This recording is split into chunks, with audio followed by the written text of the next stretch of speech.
السلام علیکم ناظرین، سوشل ٹویٹر میں آپ کو خوش آمدید کہتے ہیں۔ سماجی رابطے کی ویب سائٹ ٹویٹر پر ڈونلڈ ٹرمپ کا کہنا تھا، ورلڈ ٹریڈ سینٹر حملے سے پہلے اسامہ بن لادن کہاں تھا، میں نے اپنی کتاب میں نشاندہی کر دی تھی۔ بدقسمتی سے صدر کلنٹن اس کو پکڑنے میں ناکام رہے۔ پاکستان ہم سے سالانہ $1 بلین لیتا رہا اور بن لادن کو پاکستان میں ہی پناہ دی۔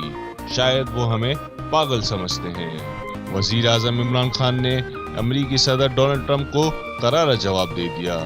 ڈونلڈ ٹرمپ کے امریکی چینل کو دیے گئے انٹرویو کے بعد سے اسلام آباد اور واشنگٹن میں شروع ہونے والی لفظی جنگ اپنے عروج پر پہنچ گئی۔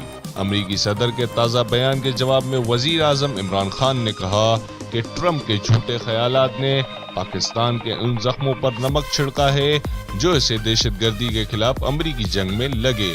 انہوں نے کہا کہ ٹرمپ کو تاریخی حقائق سے آگاہ کیے جانے کی ضرورت ہے۔ پاکستان نے امریکی جنگ لڑ کر کافی نقصان اٹھا لیا۔ عمران خان نے مزید کہا کہ اب پاکستان وہی کچھ کرے گا جو یہاں کے عوام اور ہمارے مفاد میں ہوگا۔ واضح رہے کہ گزشتہ روز امریکی چینل کو انٹرویو دیتے ہوئے ٹرمپ نے ہرزہ سرائی کرتے ہوئے کہا تھا کہ پاکستان کی امداد اس لیے بند کی کیونکہ اس نے ہمارے لیے کچھ نہیں کیا۔ امریکی صدر کے اس بیان کا جواب دیتے ہوئے وزیر اعظم عمران خان نے انہیں ریکارڈ درست کرنے کا مشورہ دیا اور چند حقائق سے روشناس کرایا۔ اس کے بعد امریکی صدر نے سماجی رابطے کی ویب سائٹ پر کہا کہ پاکستان ایسے ممالک میں سے ہے جو امریکہ سے لیتے تھے اور بدلے میں کچھ دیتے نہیں تھے۔ اب یہ سب ختم ہو رہا ہے۔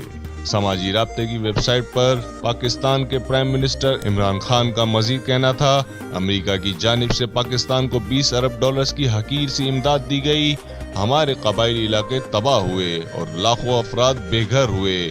اس جنگ نے عام پاکستانی کی زندگی کو تباہ کر دیا۔